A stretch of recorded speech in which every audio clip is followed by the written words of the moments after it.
इस समय दिल्ली एनसीआर में फिर से अराजकता फैल गई है, ट्रैफिक जाम हो रहा है और इसके लिए तथाकथित किसान जिम्मेदार हैं। तथाकथित किसानों ने पंजाब से अपनी यात्रा शुरू किया, हरियाणा के बॉर्डर पे आ चुके हैं। अब वो दिल्ली में ना प्रवेश करें इसलिए गुड़गांव के बॉर्डर पे भी चेकिंग चल रही है, नोएडा बॉर्डर पे भी चेकिंग चल रही है, गाजियाबाद बॉर्डर पे भी चल रही है, फरीदाबाद बॉर्डर पे भी चेकिंग चल रही है। तो पूरा दिल्ली का जो बॉर्डर है वहां हर जगह 2-2, 3-3 घंटे लग रहा है दिल्ली के अंदर आने में। जानते हैं क्यों? क्योंकि ये जो तथाकथित आंदोलन है इसको बहुत बड़ी मात्रा में विदेशी फंडिंग हो रही है और वो फंडिंग हो रही है इसलिए बार बार ये आंदोलन शुरू हो रहा है। जब पिछली बार आंदोलन शुरू हुआ था उस समय भी मैंने कहा था एफसीआरए खत्म कर दीजिए। ये 2010 में कांग्रेस ने जो कानून बनाया था एफसीआरए, ये केवल और केवल भारत में अराजकता फैलाने के लिए बनाया था। इसी एफसीआरए के जरिए कनाडा से फंडिंग आती है, ऑस्ट्रेलिया से फंडिंग आती है, अमेरिका से फंडिंग आती है, खाड़ी देशों से फंडिंग आती है भारत में अराजकता फैलाने के लिए। जब तक एफसीआरए खत्म नहीं होगा तब तक अराजकता खत्म नहीं होगी, तब तक विदेशी फंडिंग रुकेगी नहीं। दूसरी जो फंडिंग आ रही है वो हवाला के जरिए आ रही है, वो खाड़ी देशों से भी आ रही है और भी अन्य देशों से आ रही है। हवाला की फंडिंग तब रुकेगी जब भारत में one nation one tax code होगा, और ये जो विदेशी फंडिंग बैंक के जरिए आ रही है ये तब रुकेगी जब one nation one banking code होगा। हमने पीआईएल फाइल किया, सरकार को नोटिस भी हो चुका है कि भारत में आप यूनिफॉर्म बैंकिंग कोड लागू करिए। जो बाहर का पैसा आ रहा है वो आरटीजीएस के जरिए आ रहा है, एनईएफटी के जरिए आ रहा है, इसलिए आरबीआई का सॉफ्टवेयर उसको पकड़ ही नहीं पा रहा है। चूंकि उसमें एनईएफटी लिखा, पैसा आता है कनाडा से, पैसा आता है ऑस्ट्रेलिया से, लेकिन उसमें लिखा रहता है एनईएफटी या आरटीजीएस, तो आरबीआई का सॉफ्टवेयर समझता है कि भारत के अंदर ट्रांजैक्शन हो रहा है। कायदे से जो बाहर से पैसा आना चाहिए उस पर IMT, इंटरनेशनल मनी ट्रांसफर लिखा होना चाहिए। दूसरा, भेजने वाले का नाम पता होना चाहिए, भेजने वाले का मोबाइल नंबर होना चाहिए, भेजने वाले का कोई आईडी नंबर होना चाहिए।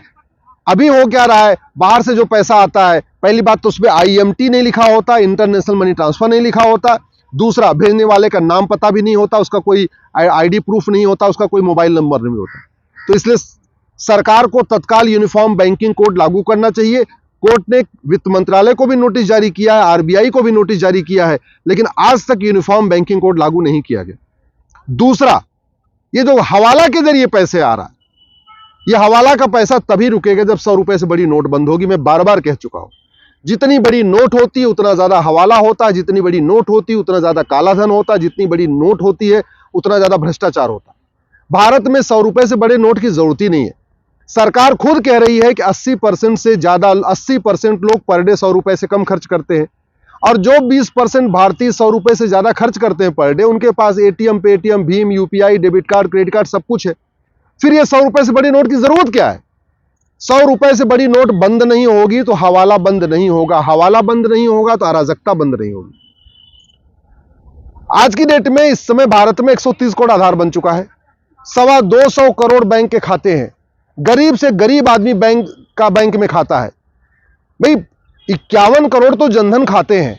ये जो किसानों को हर 3 महीने में पैसा आता है वो गरीब किसानों को आता है, यानी गरीब से गरीब किसान भी बैंक से जुड़ा हुआ है, गरीब से गरीब मजदूर बैंक से जुड़ा हुआ है, आदिवासी बैंक से जुड़ा हुआ है, हर परिवार बैंक से जुड़ा हुआ है।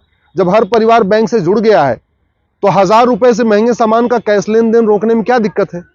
1000 रुपए से महंगे सामान का कैश लेन देन बंद हो जाए, प्रॉपर्टी आधार से लिंक हो जाए, 100 रुपए से बड़ी नोट बंद हो जाए, हवाला भी खत्म हो जाएगा, काला धन भी खत्म हो जाएगा, बेनामी संपत्ति भी पकड़ में आ जाएगी, आयसरी संपत्ति भी पकड़ में आ जाएगी। और जैसे संपत्ति को आधार से लिंक करेंगे तब पता चलेगा कि ये जो किसान नेता बैठे हैं ना, ये 500 करोड़ के मालिक हैं, 1000 करोड़ के मालिक हैं। ये जो आपको दिखते हैं ना टोपी लगा के, चप्पल पहन के और सस्ता वाला कुर्ता पाजामा पहन के, कोई 50 पेट्रोल पंप का मालिक है, कोई 100 पेट्रोल पंप का मालिक है, सब बेनामी काम चल रहा है। इसलिए संपत्ति को आधार से लिंक करना जरूरी है। तीसरी बात, आखिर पंजाब की पुलिस कार्रवाई क्यों नहीं कर रही है जो अराजकता फैला रहे हैं? हरियाणा की पुलिस क्यों कर रही है? क्योंकि पुलिस राज्यों के अधीन है। अब समय आ गया है कि 1861 का पुलिस एक्ट बदला जाए, भारत में one nation one police code लागू किया जाए, और जो पुलिस है, लॉ एंड ऑर्डर का विषय है, उसको कॉन्करेंट लिस्ट में डाला जाए। संविधान में जो पुलिस है, जो लॉ एंड ऑर्डर है, वो स्टेट लिस्ट में है, यानी राज्यों के अंदर में है, उसमें केंद्र चाह के भी कुछ नहीं कर सकता। केंद्र चाह के तब कुछ कर पाएगा जब इसको कॉन्करेंट लिस्ट, जो तीसरी सूची है, समवर्ती सूची, संविधान में 3 लिस्ट है, union list, state list, concurrent list. चूंकि पुलिस और law and order state list में है, इसलिए केंद्र सरकार चाह के भी कुछ नहीं कर सकता। तो पुलिस को कॉन्करेंट लिस्ट में लाना पड़ेगा, संविधान में संशोधन करना पड़ेगा। स्वाभाविक सी बात है, इसके लिए 2/3 बहुमत चाहिए, लेकिन इसके लिए प्रयास करना चाहिए। चौथी बात, ये दोबारा किसान इसलिए अराजकता कर रहे हैं कि जिन्होंने 2020 में अराजकता फैलाया था उनके ऊपर कोई कार्रवाई नहीं हुई। आपने 3-4 साल पहले भी देखा था दिल्ली में किस तरीके से अराजकता फैली थी, कैसे लाल किले के ऊपर चढ़ गए थे, लाल किले पे हमला कर दिया था, कितने पुलिस वालों को मारा था, पुलिस वालों पे लाठी घायल कर दिया था।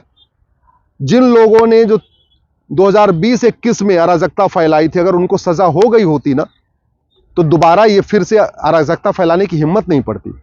चूंकि पुलिस सत्ता के गुलाम है, पुलिस स्टेट के अधीन है, एक राज्य कार्रवाई करता, दूसरा का राज्य कार्रवाई नहीं करता।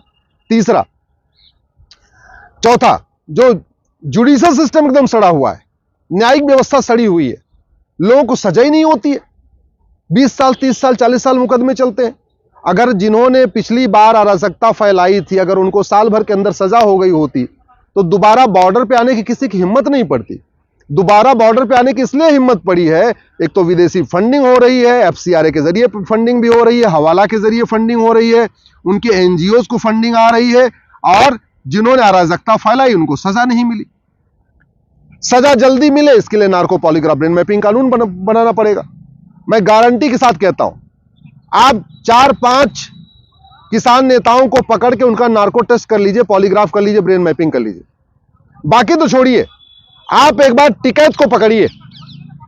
टिकैत के पास कितनी प्रॉपर्टी है अखबारों में आ चुका है, टिकैत के पास कितना आय से संपत्ति है सबको अखबारों में आ चुका है। एक बार आप टिकैत को पकड़ लीजिए और टिकैत का नार्को टेस्ट कर लीजिए, पॉलीग्राफ ब्रेन मैपिंग, सारा सच सामने आ जाएगा। और ऐसा सच सामने आएगा कि पूरा भारत स्तब्ध हो जाएगा। किसानों की आंख खुल जाएगी, ये हमारा किसान नेता है क्या?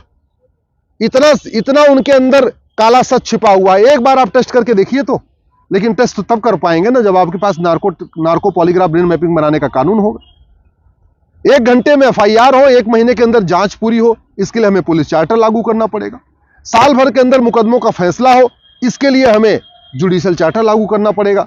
और तीसरी बात, जिसके पास बेनामी संपत्ति हो, जिसके पास आयसरिक संपत्ति हो, जिसके पास कालाधन हो, उसको 100% जब्त करने, उसकी नागरिकता खत्म करने और उसको आजीवन कारावास, फांसी देने के लिए कानून बनाइए। मैं गारंटी के साथ कहता हूं, ये जो बार बार अराजकता फैलाई जाती है, कभी किसी बांध के खिलाफ आंदोलन शुरू होता है, कभी किसी खिलाफ आंदोलन शुरू हो जाता है, ये सारा बंद हो जाएगा। शांति आएगी, समृद्धि आएगी, खुशहाली आएगी। कानून घटिया है इसीलिए अराजकता है। कानून कठोर हो, दंड साल भर के अंदर हो, जस्टिस विद इन ईयर हो, 1 साल के अंदर मुकदमे का फैसला हो। मैं गारंटी के साथ कहता हूं, ये भारत में कभी माओवादी अराजकता फैलाते हैं, कभी नक्सली अराजकता फैलाते हैं, कभी खालिस्तानी अराजकता फैलाते हैं, ये सारी अराजकता खत्म हो जाएगी। केवल किसान आंदोलन खत्म नहीं होगा, माओवाद भी खत्म होगा, नक्सलवाद भी खत्म होगा, अलगाववाद भी खत्म होगा, कट्टरवाद भी खत्म होगा, जिहाद भी खत्म होगा, मजहबी उन्माद भी खत्म होगा। ये राहुल गांधी अराजकता कैसे फैला रहे हैं? क्योंकि राहुल गांधी बाहर हैं। राहुल गांधी जो जातियों के आधार पर बांट रहे हैं, वो कैसे बांट रहे हैं? बाहर है। अगर जस्टिस विद इन ईयर होता, साल भर के अंदर मुकदमे का फैसला होता, इनको सजा हो चुकी होती है, तिहाड़ में होते, तो बाहर जाति का जहर घोल पाते क्या? ये तथाकथित किसान नेता जो बार बार अराजकता फैला रहे हैं, क्यों? क्योंकि वो बाहर हैं। अगर पुलिस रिफॉर्म हो, जुडिशियल रिफॉर्म हो, एडमिनिस्ट्रेटिव रिफॉर्म हो, साल भर के अंदर मुकदमे का फैसला हो जाए, तो ये जो बार बार अराजकता फैल रही बंद हो जाएगी। ये माओवादी नक्सली जो जिंदा है, क्यों? क्योंकि उनको फंडिंग आ रही है।